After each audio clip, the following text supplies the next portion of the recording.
خوتي خواتاتي اهلا وسهلا مرحبا بكم يا جماعة الخير صباح الخير عليكم وزلف اللاون والسلام عليكم. J'espère que vous allez bien et j'espère que vous vous portez bien. Nous sommes le 22 février 2024 et nous poursuivons dans cette émission. C'est le deuxième épisode de notre vaste nouvelle enquête sur Fariz Eddine Benchir, ancien patron de la police algérienne de mars 2021 jusqu'à janvier 2024. Dans le premier épisode, qui était assez long, nous vous avions expliqué comment Fariz Eddine Benchir, de 2014 à 2017, assiégé dans le Conseil d'orientation, qui est un organisme dirigeant d'un organisme universitaire français, appelé le CNAM. Voilà, le CNAM, il est rattaché au Conservatoire national des arts et métiers à Paris, mais il avait une section consacrée à la criminologie et les sciences criminelles. Il proposait de 2014 à 2017 des formations, il existe toujours d'ailleurs, il propose toujours des formations spécialisées dans les sciences criminelles et criminologie. Sauf que ce sont des formations très pointues qui étaient destinées essentiellement, comme nous en avons parlé, comme nous l'avons expliqué dans la première émission, à des personnes qui sont déjà membres des services de sécurité ou qui ont déjà des carrières au sein des services de sécurité. Et ce master, ces formations sont destinées d'ailleurs, sont validées et proposées aussi en concertation avec des établissements sécuritaires ou la militaire de pointe en France, comme l'école de guerre en France, l'école des officiers de la gendarmerie nationale, des écoles de formation de policiers français. Et les formations étaient inscrites, dirigées par le pôle sécurité et défense de cet organisme qui est appelé le CNAM à Paris, et dans lequel Fariz Eddine Benchir a siégé dans ce conseil d'orientation. Donc il a collaboré, il a échangé en tant que aux responsables de la police algérienne avec les autres formateurs et les autres membres du conseil scientifique, du conseil d'orientation et les personnes qui ont bénéficié de ces formations. Et il voyageait régulièrement à Paris, Fariz Eddine Benchir, alors qu'à l'époque il était inspecteur régional au niveau de Ouargla, de la DGSN, de la police algérienne. Et donc c'est au niveau, avec sa casquette de policier algérien, qu'il se présentait régulièrement à Paris pour participer aux activités et aux échanges et aux formations du CNAM, toujours en présence des membres les plus éminents des services de renseignement occidentaux. On a parlé dans la première émission, comment Fariz Eddine Benchir, il avait comme collègue au sein du CNAM des anciens responsables de la DGSE. Il y avait au moment entre 2014 et 2017, il y avait le responsable en fonction de la DGSE, de l'enseignement intérieur français, le patron de la gendarmerie nationale française, le patron de la police française, l'ex-directeur des opérations de la CIA, monsieur David Cohen. Il y avait aussi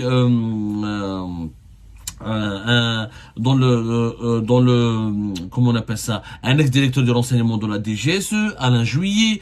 Mais il y avait aussi dans le conseil scientifique du CNAM, conseil scientifique, conseil d'orientation, ce sont donc deux instances dirigeantes de cet organisme, et Fariz Eddine Benchir côtoyait tous les membres dirigeants du CNAM et tous les formateurs du CNAM, et participait à des ateliers et à des rencontres. Nous avons confirmé au cours de nos investigations qu'il séjournait régulièrement à Paris pour échanger et parler et travailler avec ses collègues qui sont tous des hauts responsables des services de renseignement étrangers et occidentaux, parmi lesquels l'ex-responsable du MI6. Le MI6, c'est le renseignement extérieur britannique. Et on s'était arrêté là. Donc, parmi les contacts et les relations de Fariz Eddine Benchir, on trouve énormément d'Israéliens, parmi lesquels un certain monsieur Boaz Ganor. Alors Boaz Ganor qui travaillait à un organisme israélien qui s'appelle ECTC Erzilia. Alors je m'explique. Nous je te fais la gravité de la situation. Il faut savoir pourquoi on s'intéresse à cette enquête. Encore une fois, en Algérie, il est totalement criminalisé, c'est considéré comme criminel d'être en contact avec des responsables israéliens. Moi, par exemple, en tant que journaliste, j'occupe pas une fonction officielle. Je n'ai pas accès à des dossiers sécuritaires sensibles. Je ne connais pas des secrets militaires ou des secrets qui relèvent du secret défense ou des informations qui relèvent du secret défense. Alors que M. Fariz Eddine Benchir était patron de la police. Il était quand même à Ouargla, la wilaya, la région qui abrite les sites pétroliers et les sites militaires les plus sensibles. Il était aussi chef de sûreté de la wilaya de Béchar pendant un certain nombre d'années. Encore une fois, ce n'est pas n'importe quoi. Quand on est chef de sûreté de wilaya de Béchar, il était à Béchar de 2007 à 2010, pendant 3 ans. Donc il a eu accès à des informations hyper confidentielles et hyper secrète. Je rappelle que des gens ont fait de la prison en Algérie pour avoir parlé avec des Israéliens. Rappelez-vous de l'affaire du blogueur Merzouk Touati, qui en mai 2018, il a été condamné à 10 ans de prison ferme, alors qu'il était âgé que 30 ans à l'époque. Il a été accusé d'avoir entretenu avec les agents d'une puissance étrangère des intelligences de nature à nuire à la situation militaire ou diplomatique de l'Algérie, ou à ses intérêts économiques essentiels. Merzouk Touati n'était qu'un blogueur à l'époque, qu'une année ou 2 ans auparavant, il avait juste réalisé une interview avec un porte-parole du ministère israélien des Affaires étrangères. Il a été libéré plus tard, parce que cette affaire, il a été libéré plus tard en mars 2019, une année après ce verdict-là, mais le Word d'Arbouh 10 ans, et ça a suscité un scandale international à l'époque, juste pour avoir fait une interview en tant que blogueur. Merzouk Touati n'est pas policier, n'est pas gendarme, n'est pas membre des services secrets, même pas garde communal, un blogueur avec le porte-parole du ministère des Affaires étrangères. Ils l'ont accusé d'intelligence avec ennemi, intelligence avec une puissance étrangère, et je rappelle l'accusation d'avoir entretenu avec les agents d'une puissance étrangère des intelligences de nature à nuire à la situation militaire ou diplomatique de l'Algérie ou à ses intérêts économiques essentiels. C'était le tribunal criminel de Béjaïa qui avait fait une telle condamnation. Benchir n'a pas été... Benchir m'a donné une interview. Il a travaillé dans un organisme de recherche et un organisme élitiste. Et il a le cachet d'organisme universitaire, mais qui proposait, comme on l'a expliqué dans la première émission, des formations de pointe sur des thématiques de sécurité et de défense, et ces formations qui ne bénéficiaient essentiellement qu'à des membres des services de sécurité français et occidentaux. Et dans le même organisme dans lequel a travaillé Ferezi Benchir de 2014 à 2017, en tant qu'inspecteur régional de la DGSN à Ouargla, de la police algérienne, nous retrouvons des hauts responsables israéliens qui dirigeaient un organisme basé à Erzilia. Erzilia, c'est une ville israélienne qui est située pas loin de Tel Aviv. Elle est située c'est une ville israélienne très proche de Tel Aviv. Elle est située au nord de Tel Aviv. Dans cette université, dans cette ville israélienne, il y a un organisme, ICTC. ICTC, c'est quoi? C'est l'Institut international israélien de lutte contre le terrorisme, qui est rattaché à l'université israélienne, à l'université Reichman. La ville israélienne Erzilia, elle s'est fait connaître essentiellement grâce à ce pôle de recherche sur le terrorisme et sur la sécurité. Le professeur Boaz Ganor était l'un des contacts et l'un des collaborateurs et des interlocuteurs directs de l'Algérien Ferez Zeddine Benchir. Sauf que monsieur Boaz Ganor, ce n'est pas un simple professeur, puisqu'encore une fois, comme Ariel Merari, le fameux cerveau des renseignements, le grand professeur israélien Ariel Merari, on en a parlé dans les émissions, dans les révélations précédentes d'Algérie Part sur les connexions israéliennes de monsieur Ferez Zeddine Benchir et Ariel Merari, je vous le rappelle. Il était membre du Conseil de sécurité nationale israélien. Il était lié à l'ex-directeur du Mossad, Shabtai Shavit. Il avait été il était l'un des formateurs de pas mal de services de renseignement fait en Israël. Il occupait des fonctions importantes. Le directeur de recherche scientifique sur le programme des terroristes suicides, sur les terroristes palestiniens au niveau du Conseil de sécurité nationale d'Israël de 2002 à 2009. Il avait aussi dirigé la cellule de formation de l'unité israélienne de négociation des otages et de gestion des crises qu'il avait dirigé pendant 20 ans. Donc c'était l'un des cerveaux de l'appareil sécuritaire israélien. Et Hada Boaz, je reprends son nom, excusez-moi s'il vous plaît, Hada Boaz Ganor, il est du même calibre que Ariel Merari. Il est du même calibre. Il a travaillé comme conseiller auprès de l'armée américaine. Il a travaillé comme conseiller auprès du département de police de New York. Il a travaillé comme conseiller au niveau du département de sécurité américain.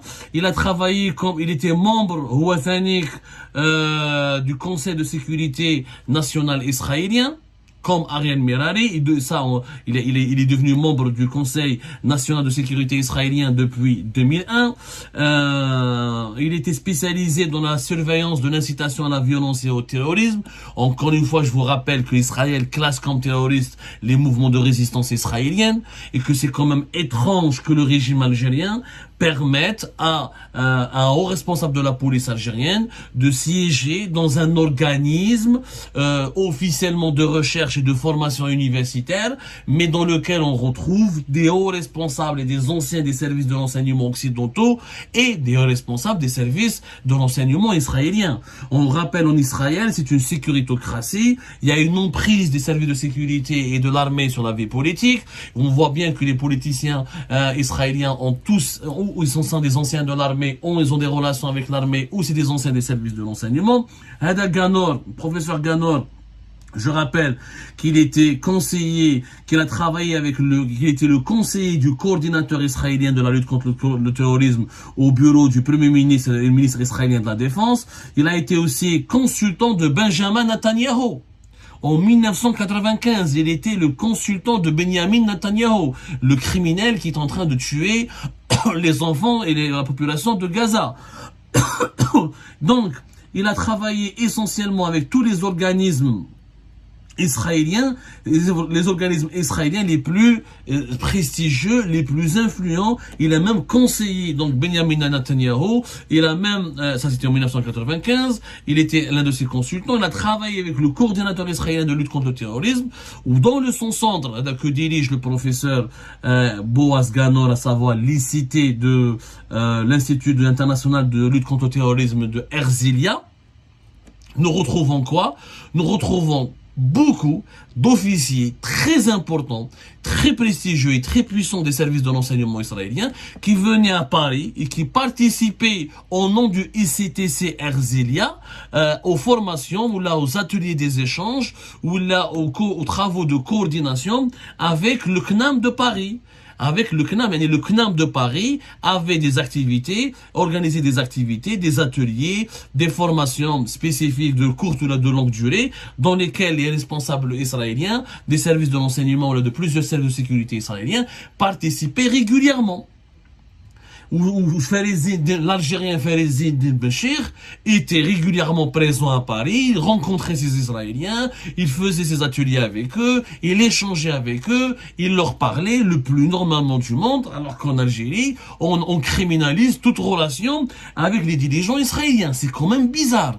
Encore une fois, je le dis et je le redis, en Algérie, il est strictement interdit de participer à un événement officiel, ou là officieux, ou là formel et informel, non, quand on est membre imminent des services de sécurité, que ce soit la police, ou là le ministère de la Défense nationale, ou là l'armée nationale et populaire, ou là la gendarmerie nationale, ou les services secrets algériens, on ne peut pas participer à des événements formels ou informels organisés en Occident, notamment à Paris, en France, en présence des services de renseignement occidentaux israéliens. C'est impossible. L'Algérie interdit. Il y a des rencontres. Il y a des rencontres officielles de coopération. Mais il faut que ça soit organisé dans un cadre officiel. Oui, la police algérienne peut traiter avec la police française, ou là avec la police belge, néerlandaise, mais un policier algérien ne peut pas traiter avec quelqu'un qui est membre des services de renseignement français, membre des services de renseignement britanniques, membre des services de renseignement belges, ou là membre des services de... Encore, avec Israël, c'est impossible. Aucune coopération n'est possible. Elle est criminalisée.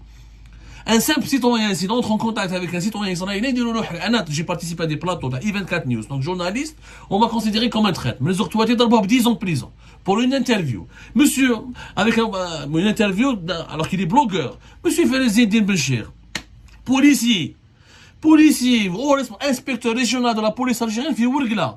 Et ancien responsable de la police, c'était la wilaya de Béchar, les deux wilayas les plus sensibles du territoire national. Il avait quoi comme collègue? L'ex-conseiller de Benjamin Netanyahu. Il est membre du Conseil national de sécurité en Israël. Et conseiller de plusieurs conseillers, le premier ministère, le coordinateur de lutte contre le terrorisme israélien. C'est quand même extrêmement bizarre, pour ne pas dire extrêmement grave. La politique du régime algérien, elle est claire. Elle est anti-impérialiste, soi-disant anti-occidentale. L'Algérie, elle forme ses officiers en Russie. Et il y a des formations en France et aux États-Unis, mais elles sont encadrées. Ils sont encadrés. Mais là, c'est pas des formations. Là, Zine Benchir, il prétend être formateur. Il participe, il est membre du conseil d'orientation. Il n'est pas parti chercher des diplômes. Il est là, soi-disant, comme l'un des garants de la fiabilité scientifique des formations offertes par cet organisme, le CNAM, en présence ou en concertation ou en collaboration avec d'autres formateurs qui sont membres des services secrets occidentaux israéliens. Aucun en arabe. On a la première émission. Aucun autre policier arabe, ou là, aucun autre général arabe, ou là, africain, n'est membre du conseil d'orientation, ou là, des instances dirigeantes du CNAM. Makash. Qui réfère les Zine Benchir. Et Zine Benchir, c'est le cerveau, le plus grand cerveau de la police et de la sécurité de tout le monde arabe et de tout le continent africain. C'est extrêmement bizarre. S'il était un simple chercheur, encore une fois, un simple universitaire, dans les ateliers qu'il veut, mais il était responsable de la police, et dans toutes les brochures, dans toutes les présentations, et dans tous les cadres, et dans toutes les réunions organisées par le CNAM, comme le fameux organisme de recherche sur les menaces criminelles contemporaines dont on a parlé comme en 2009, entre 2014 et 2017, Zine Benchir venait à Paris, participer à des ateliers, à des formations, à des échanges, à des concertations, à des réunions avec des collaborateurs des services de renseignement israéliens occidentaux, autant que haut responsable de la police algérienne. Et ça, ce qui est grave. Encore une fois, nous avons demandé à toutes les sources que nous avons approché les autorités algériennes, nous avons demandé à toutes les sources les mieux introduites au sein des autorités algériennes. Il n'y a jamais eu une autorisation qui a été signée et accordée à Zine Benchir pour aller rencontrer des anciens, pour aller parler, ou la rencontrer, ou la travailler, ou la échanger, ou la étudier dans un cadre universitaire ou para-universitaire où il y a des anciens des services de renseignement américains, français, britanniques ou israéliens. Ce que nous avons pu aussi démontrer que Monsieur Boaz Ganor de l'Institut israélien international de lutte contre le terrorisme, l'ex-conseiller de Benjamin Netanyahu, les CTC envoyaient à Paris pas mal de responsables israéliens qui ont participé à des ateliers ou là des échanges avec les membres du CNAM, parmi lesquels Zine Benchir. Et Zine Benchir a rencontré au moins 2 personnalités israéliennes entre 2014 et 2017, qui étaient des personnalités extrêmement troublantes. Parmi lesquelles Dan Mirodor. Je compte Dan Mirodor. Dan Mirodor, c'était un ancien vice-premier ministre et ministre du renseignement israélien. Le ministre du renseignement d'Israël. Il était de 2009 à 2013 vice-premier ministre et ministre du renseignement du gouvernement israélien.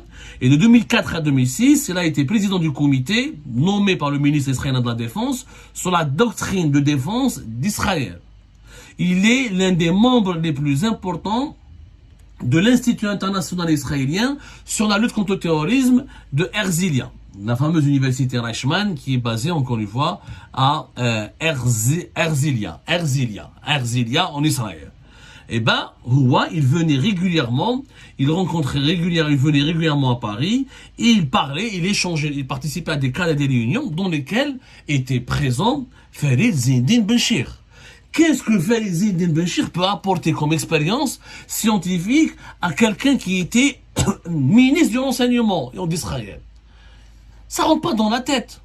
Il y a un risque de trahison et de traîtrise avéré parmi les autres responsables israéliens que Zine Benchir a rencontré à Paris. C'est une femme qui est un lieutenant général, Ofra Klinger. Ofra Klinger, c'est un lieutenant général, membre de l'institut toujours de l'ECTC de Herzliya. Et elle venait à Paris travailler avec le CNAM. Et elle était commissaire du service pénitentiaire israélien de 2015 à 2018. Il y en a eu une longue carrière au niveau du service, au niveau de système de carcéral, au niveau des prisons israéliennes. Donc, et elle a une relation, Ofra Klinger, une relation directe on ne travaille pas dans les prisons israéliennes si on n'est pas validé, si on n'est pas parrainé, si on n'est pas soutenu par les services de l'enseignement israélien. Encore une fois, Israël, c'est une sécuritocratie.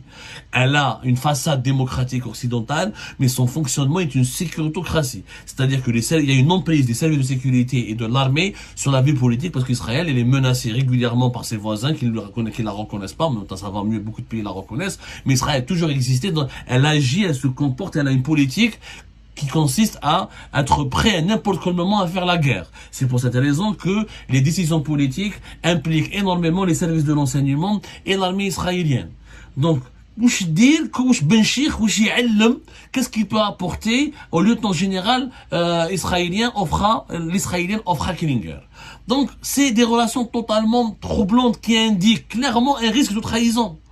Quand quelqu'un qui a des dossiers, qui m'a fallu Zinedine Benchir, qui a des dossiers de la DGSN, qui a des pièces importantes qui tombent entre ses mains sur des enquêtes importantes menées par la DGSN, par la police algérienne, dans des régions sensibles, extrêmement importantes, comme Ouergla, qui abrite des sites pétroliers et militaires stratégiques, comme Béchar, qui abrite des sites militaires aussi stratégiques. Quand un policier ou un haut responsable de la police du gabarit ou de l'importance de Béchir, quand il va en Occident et quand à Paris, il rencontre des Israéliens, il travaille avec, il collabore, il a collaboré et échangé avec l'ancien conseiller de Benjamin Netanyahu et membre du Conseil national de sécurité d'Israël, ou là quand il rencontre des officiers israéliens, ou là il a eu à échanger avec l'ancien ministre du renseignement israélien, c'est quand même, là, on ne peut que se poser des questions.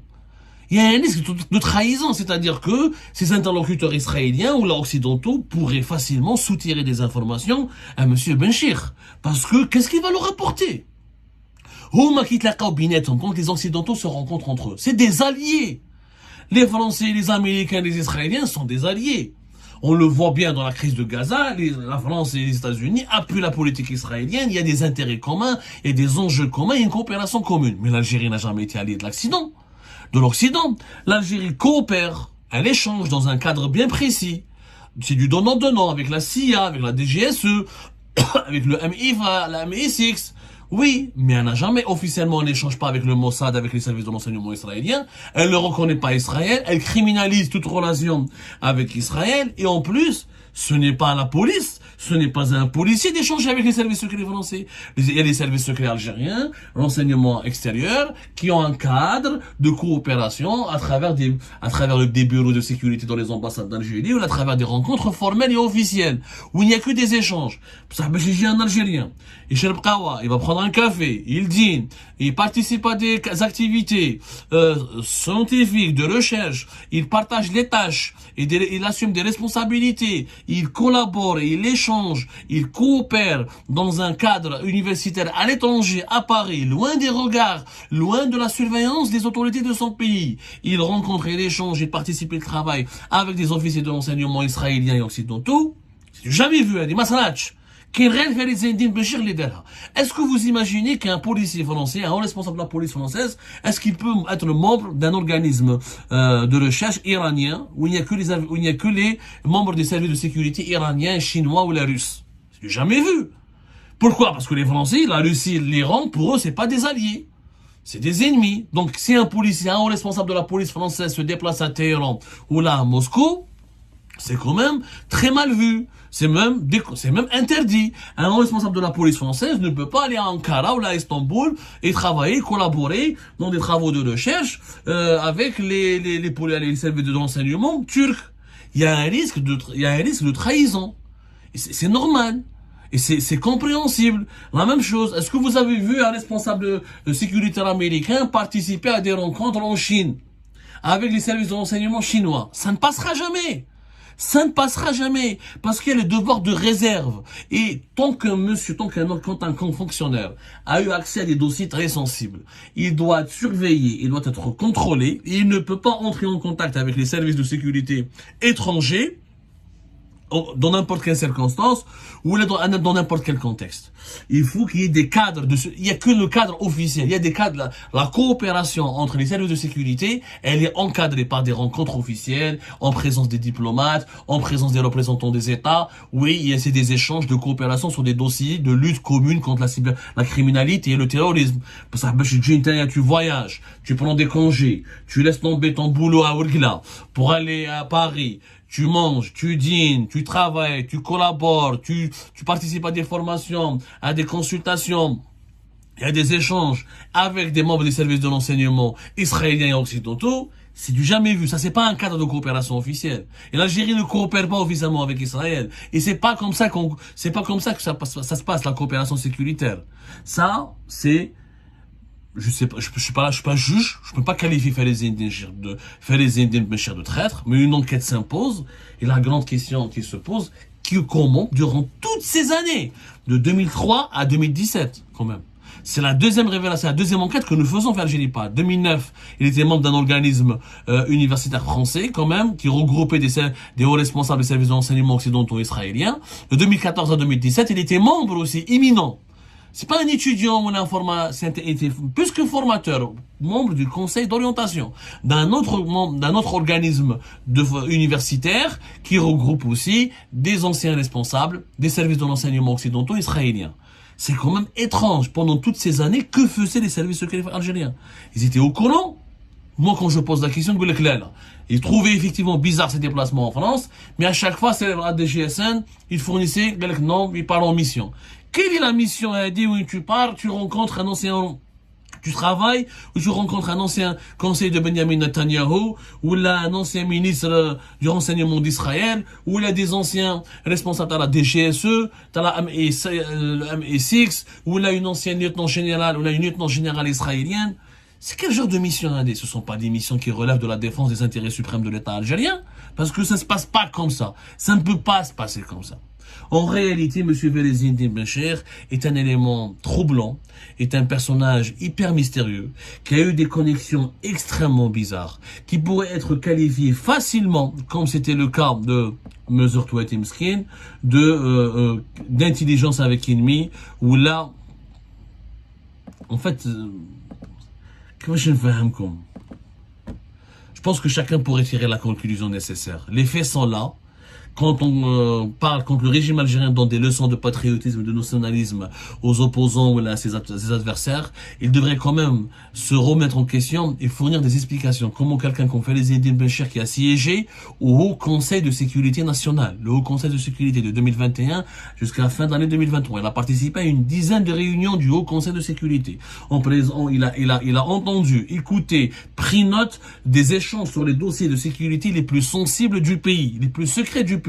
Alors que quelques années auparavant, il avait des connexions, des relations, il a noué des amitiés, parce que quand on travaille régulièrement dans des organismes universitaires, on rencontre souvent des gens, il y a des affinités, il y a des amitiés qui se créent. Donc il a noué des amitiés, des relations, il a eu des connexions avec des hauts responsables du plus haut niveau, des responsables du plus haut niveau des services de renseignement israéliens et occidentaux, dont un ancien conseiller de Benjamin Netanyahu. Est-ce qu'on n'est pas là dans l'entretien avec des agents d'une puissance étrangère, des intelligences de nature à nuire à la situation militaire ou diplomatique de l'Algérie ou à ses intérêts économiques essentiels? C'est peut-être les reproches qui ont été formulés à Mesure Touati en 2018 pourraient s'appliquer parfaitement et sans aucune discussion à M. Falaise Bencher. Sera-t-il jugé un jour, auditionné ou entendu? Assisterons-nous un jour à des explications pour qu'il nous, pour qu'il nous explique au moins qu'est-ce qu'il foutait là, alors qu'il était censé être inspecteur régional de la police algérienne à Ouargla? Qu'est-ce qu'il foutait dans des cas, dans des rencontres, dans des échanges, dans des réunions, dans des ateliers en présence des hauts responsables les plus importants des services de renseignement occidentaux et israéliens?